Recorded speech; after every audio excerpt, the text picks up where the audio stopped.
dana warga yang berkorban. 3. Mencari binatang kurban. 4. Bertanggung jawab menyeleksi dan mengantar hewan kurban ke tempat penyembelihan. Di poin ketiga, yakni mencari binatang kurban, dalam mencari hewan kurban, panitia mempercayakan pada pengada hewan kurban yang itu juga warga MTA. Dan setelah ibadah kurban selesai, pengada hewan kurban memberi uang pada panitia tersebut. Berhubung dalam pemberian tidak disebutkan untuk apa uang tersebut, maka ada yang dimasukkan kas cabang dan ada pula yang dipakai sendiri oleh panitia tersebut. Pertanyaan, siapakah yang lebih berhak menerima sejumlah uang dari pengada hewan kurban tadi, Ustadz? Apakah 1. dikembalikan pada yang kurban, 2. dimasukkan kas cabang, 3. panitia kurban cabang? Atas tausiah dari Al-Ustadz kami ucapkan terima kasih.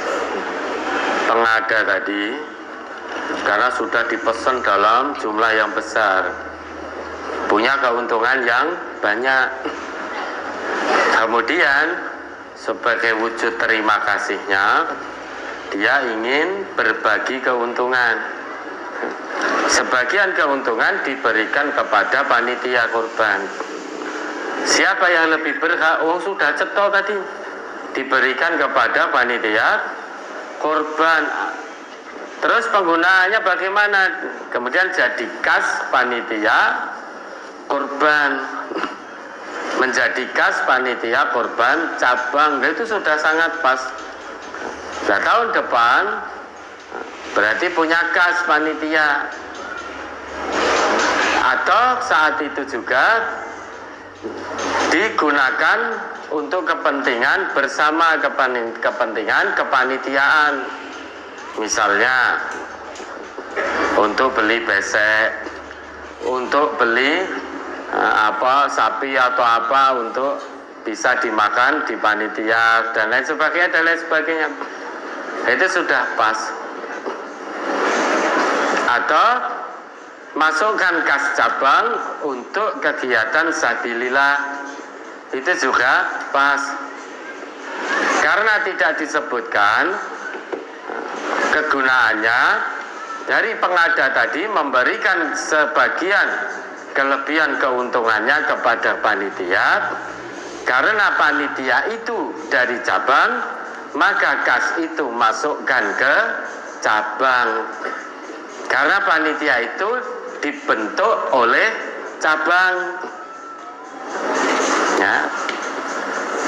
Maka keuntungan yang diberikan pengada tadi dikembalikan ke kas cabang. Lah peruntukannya terserah. Nanti untuk kegiatan sabilillah atau untuk kepentingan kepanitiaan kurban berikutnya, atau korban pada saat itu kalau memang hari tasyrik belum selesai. Tetapi kalau yang ditanyakan yang paling berhak menerima siapa, itu kembalikan ke kas cabang, karena panitia itu dibentuk oleh cabang. Ya, ada lagi tentang SPJ dalam proyek di pemerintahan berkaitan dengan kebohongan. Ketika membuat SPJ yang harus sama antara laporan dengan nota dan kwitansi, kadang harus membuat nota kosong yang diisi dengan angka yang harus sesuai dengan anggaran. Karena kalau tidak sama antara nota dengan anggaran, maka tidak diterima atau untuk dibuat lagi laporan tersebut. Tetapi jika di nota kurang dari anggaran, maka harus dikembalikan ke kas negara dan ini pasti tidak diterima. Untuk itu mohon pencerahannya, Ustaz. Kalau anggarannya sekian, 1 juta untuk SPJ, notanya itu harus 1 juta gitu toh, biar cocok dengan anggaran yang turun. Kalau nanti notanya, lap SPJ-nya tidak sesuai dengan nota, misal belanjanya hanya habis 700, kemudian di SPJ juga ditulis 700, berarti sisa 300. Nah, 300 ini harus dikembalikan ke pemerintah, ke negara, dan biasanya tidak diterima gitu. Ya. Lah kok tidak diterima ada apa? Lah kan harusnya senang negara. Oh, sisa. Berarti ini pelaku ini amanah betul, muktaman betul. Harusnya diterima oleh negara. Kok menjadi tidak diterima ada apa? Sehingga akhirnya kebohongan terjadi di situ. Anggarannya 1 juta, belanjanya 700, SPJ-nya ditulis 1 juta ben pas.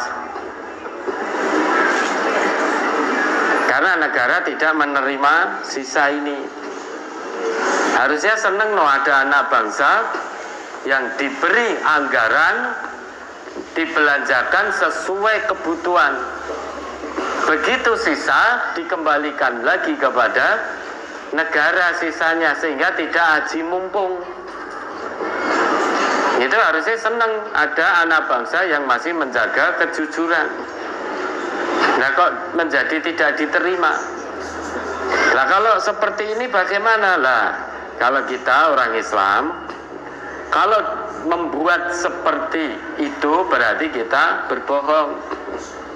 Maka kalau kita yang mendapat amanah untuk membuat, buat SPJ sesuai dengan nota belanjanya. Nah nanti sisanya bagaimana? Dikembalikan pada siapa? Kembalikan ke negara. Lah kalau tidak diterima, belanja ke meneh. Tidak diterima ya sudah, belanjakan lagi. Dibelanjakan, tambah yopo kan? Misalnya kerannya siji, ya tukoknya keran siji gas, sehingga tambahkan di situ. Lo naik gitu nggak dapat turahan loh. Lah boleh nggak dapat turahan dari negara? Aturannya boleh nggak? Kalau tidak boleh berarti melanggar aturan. Nah kita kalau yang diberi amanah membuat itu sesuai nota dengan SPJ-nya harus sesuai. Kalau tidak sesuai berarti menipu. Nah nanti kalau dikembalikan tidak diterima ya sudah, kalau kita memegang amanah itu ya dibelanjakan lagi, dibelanjakan, sisanya ditambahkan di situ. Misalnya cat meneh kan itu, catnya ditambah, ditebali lagi, dikanteli lagi. Ya, ada lagi. Di kampung saya, setiap RT setiap tahun pada tanggal 17 Agustus dan hari jadi kota atau kabupaten ada perayaan membuat tumpeng, dikasih lauk pauk dan ayam dan makanan lainnya. Tumpeng ditancapi bendera merah putih, lalu didoakan, terus dipotong orang yang muda, lalu diserahkan kepada yang lebih tua, baru dimakan rame-rame.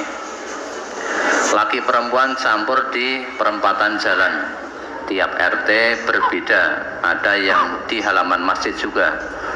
Setelah acara tumpengan selesai, tiap RT beda, ada yang nanggap orjen tunggal, ada penyanyinya wanita cantik, terus pada joget-joget laki perempuan campur baur.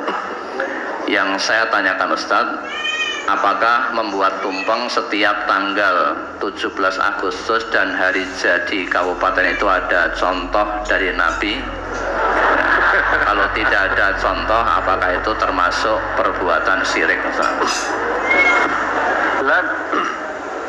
Kalau ditanyakan contoh dari Nabi ya jelas tidak ada. Nabi itu Saudi sana, bukan orang Indonesia. tumpengnya, membuat tumpengnya apa tidak boleh toh? Boleh. Yang tidak boleh itu membuat tumpeng disertai dengan keyakinan-keyakinan yang tidak dibenarkan oleh agama.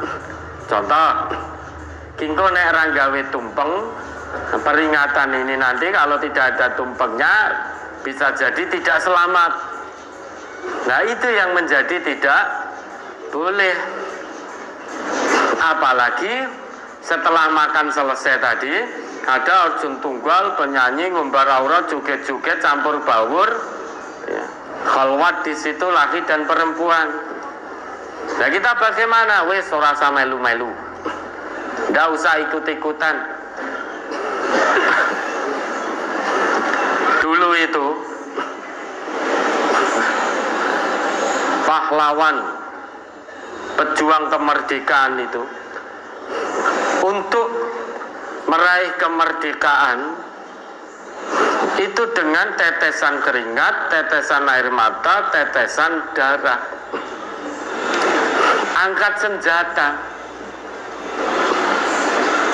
Nah sekarang setelah Allah anugerahkan kemerdekaan ke negeri kita ini, kita boleh mengingat perjuangan kemerdekaan itu boleh. Kalau dulu angkat senjata dengan tetesan air mata, keringat dan darah, kenapa kita mengisi kemerdekaan yang Allah berikan tidak dengan penuh rasa syukur, namun dengan jogetan rakaruan seperti itu, campur baur lanang wedok seperti itu, yang berjuang luar biasa seperti itu, yang ngisi kemerdekaan orang melu berjuang loh. Mungkon ngisi saja kok tidak bisa. Generasi saat ini itu hanya menjadi generasi penikmat kemerdekaan, tidak ikut berjuang dalam kemerdekaan, sehingga tidak tahu jerih payah para pejuang, bagaimana pengorbanan para pejuang, sehingga mungkon ngisi dengan penuh rasa syukur kepada Allah saja tidak bisa, malah diisi dengan kemaksiatan, dengan kemungkaran, jejogetan gak karuan seperti itu. Nah kita orang Islam tidak usah ikut-ikutan yang seperti itu. Maka isi kemerdekaan ini dengan penuh rasa syukur kepada Allah. Alhamdulillah Allah anugerahkan kemerdekaan ke Indonesia sehingga kita bisa nyaman menjalani hidup di negeri tercinta ini. Kita bisa nyaman bekerja dan digaji juga. Kalau dulu zaman penjajahan kita bekerja secara paksa, ora dibayar, kalau mandek dipecuti, disiksa dan lain sebagainya. Hidup tidak nyaman, hidup tidak tentram, penuh dengan rasa ketakutan. Nah sekarang Allah izinkan kemerdekaan untuk Indonesia. Maka dalam rangka wujud rasa syukur atas kemerdekaan yang Allah anugerahkan pada negeri tercinta ini, mari kita sama-sama bangkit bangun negeri kita ini dengan mengisi kemerdekaan dengan hal-hal yang positif, yang membangun, yang mendidik dan lain sebagainya. Masing-masing jauhkan diri dari kemungkaran dan kemaksiatan dalam rangka mengisi kemerdekaan Indonesia yang telah Allah anugerahkan. Ya, kalau tumpengnya kita buat tumpeng itu sah-sah saja. Yang tidak boleh kalau disertai dengan keyakinan yang di situ ada unsur kesyirikan, ada unsur kemusyrikannya. Kalau tidak pakai tumpeng maka tidak selamat. Nah ini yang menyebabkan tidak boleh. Kalau hanya buat tumpeng terus dimakan itu sah-sah saja. Tapi nek memakan tumpeng terus jejer-jejer lanang wedok nggak karuan, bukan makan tumpengnya yang dilarang, tetapi kholwatnya, campur baur laki dan perempuannya yang dilarang oleh agama. Ya, ada lagi. Saya menabung uang di bank konvensional. Misal saya menabung 1 juta, tiap bulan ada tambahan 100.000, jadi uang saya 1.100.000. Apakah tambahan 100.000 itu termasuk riba? Iya tadi.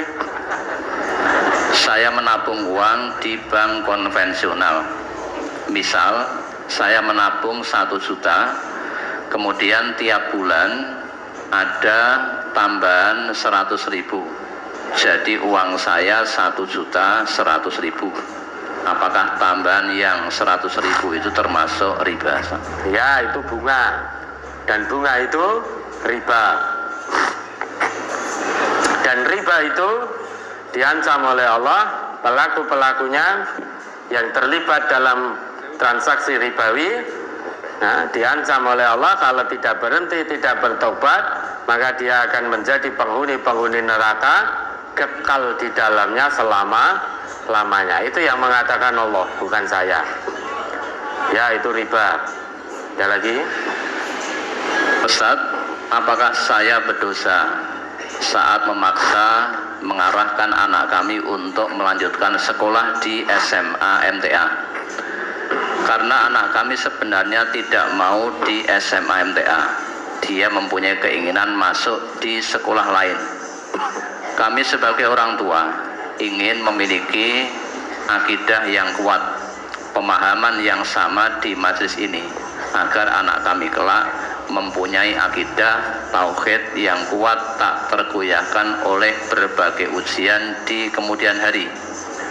Karena kalau kita hanya mengedepankan nilai akademik pada sekolah unggulan, kami takut akidah dan tauhid anak kami tidak mengikuti Al-Quran dan As-Sunnah. Di zaman modern ini, orang tua yang punya pola pikir seperti beliau ini itu sudah jarang.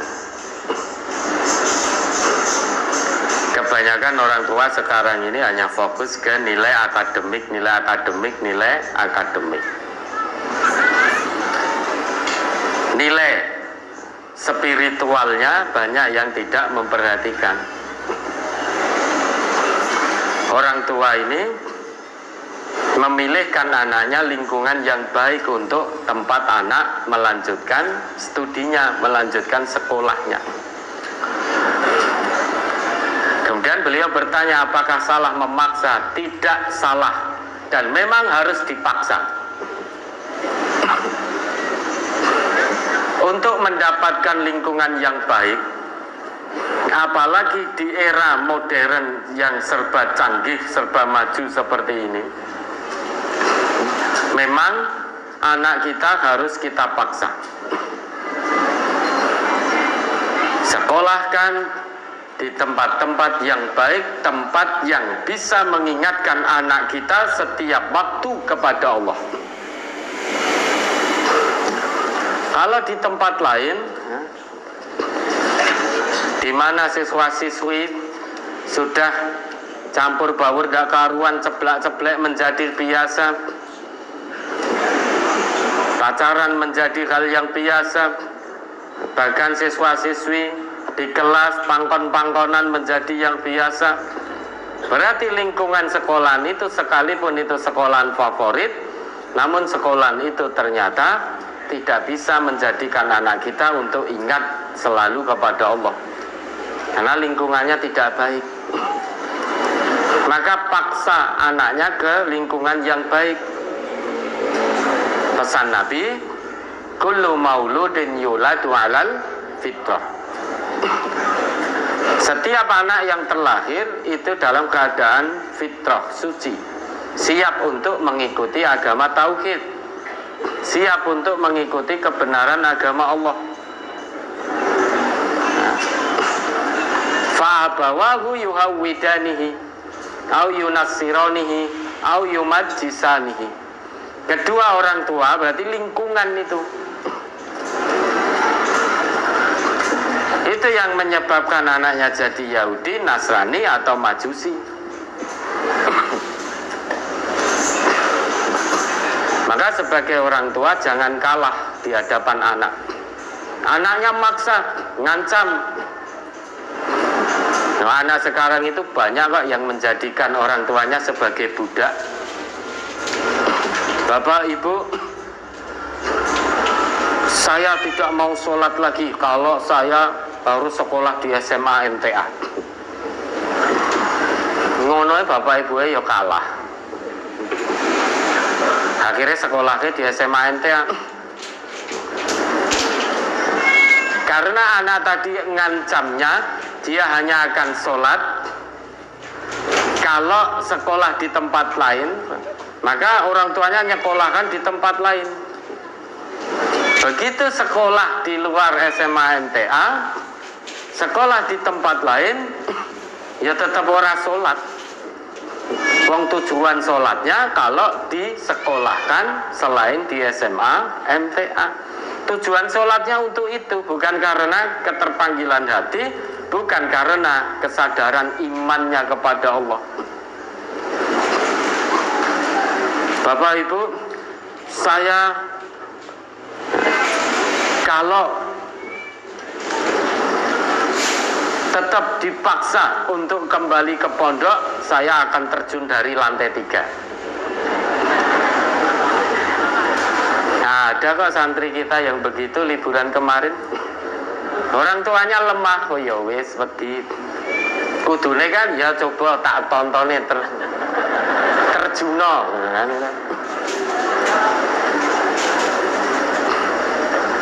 Kalau saya dipaksa balik ke pondok, saya akan makan daun, tidak mau makan nasi. Ya alhamdulillah malah sehat. Itulah. Sehingga makan daun-daun itu kan malah sehat. Ya apa-apa makan dedaunan. Hanya begitu saja orang tuanya sudah goyah lemah. Ya sudah, akhirnya tidak kembali ke pondok. Akhirnya sekolah di SMP. Masih banyak SMP yang bagus.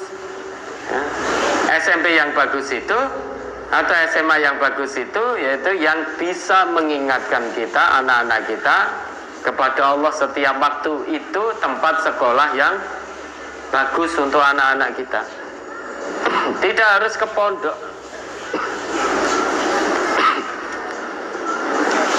Masih banyak kok SMP SMA yang bagus, yang bisa mengingatkan murid-muridnya sehingga tercipta lingkungan yang baik di situ.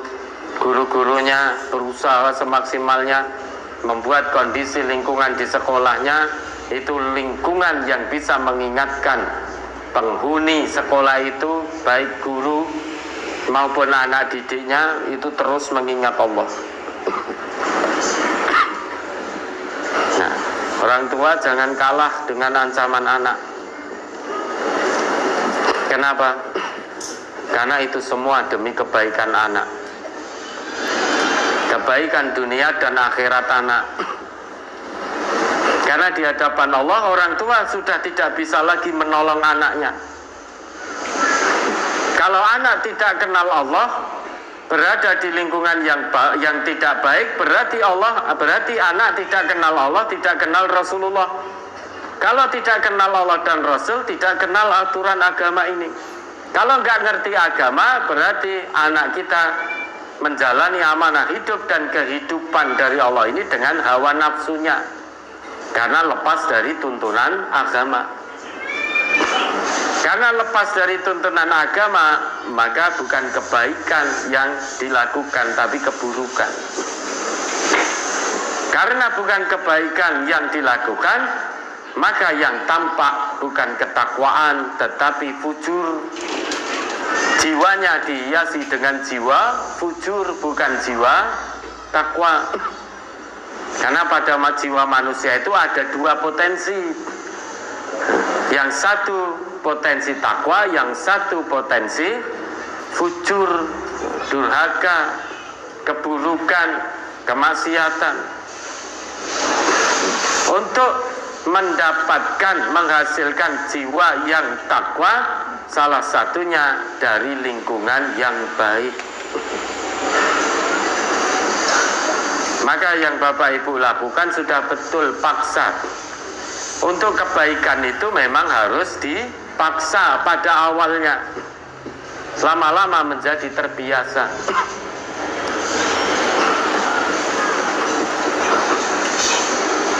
Kebaikan itu pada awalnya memang harus dipaksa.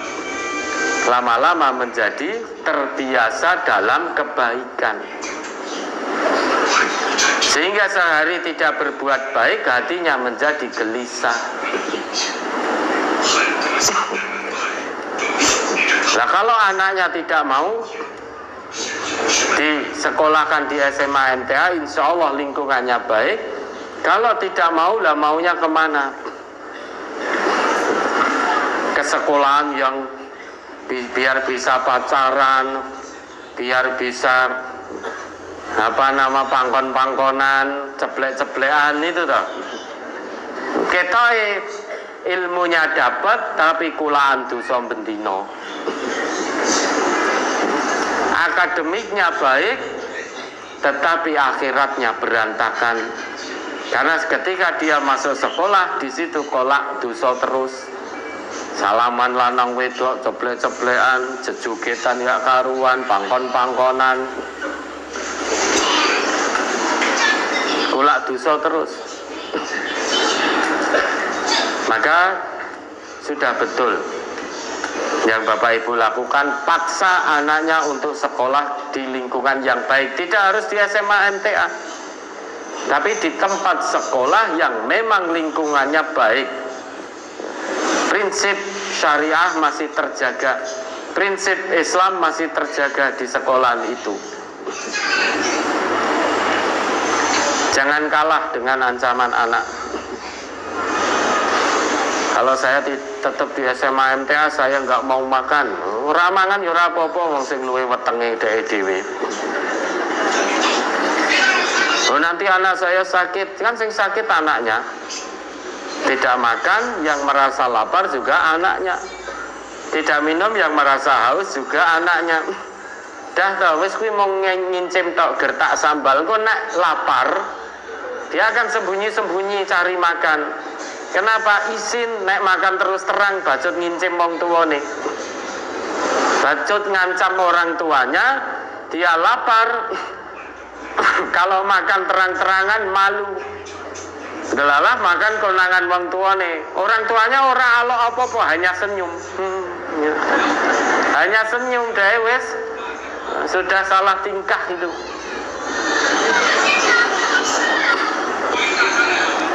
Kalau sehari mungkin ya masih tidak makan. Nanti 2 hari, 3 hari, 4 hari dia akan cari makan sembunyi-sembunyi. Mbuh ning dapur delian tengah wengi, mbuh ke tempat temannya, mbuh keluar jajan dan lain sebagainya, dia tetap akan cari makan.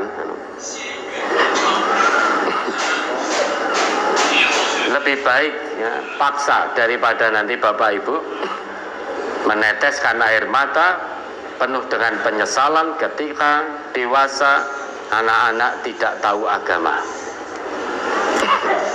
Anak-anak menyimpang dari aturan Allah dan tuntunan Rasulnya. Menangis dengan penuh penyesalan. Penyesalan tiada guna. Nilai akademiknya baik, tapi nilai akhiratnya berantakan karena tidak kenal agama.